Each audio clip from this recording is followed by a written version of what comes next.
आदत दी है, आप नहीं देख रहे नहीं, यहाँ पे पीपल्स पार्टी के वर्कर घूम रहे हैं।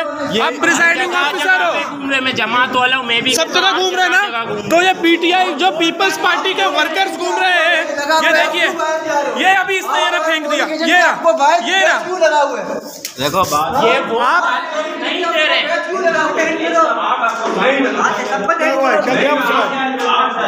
बेंच कोई नहीं रखता है, लेकिन आप ये गलत कर रहे हैं।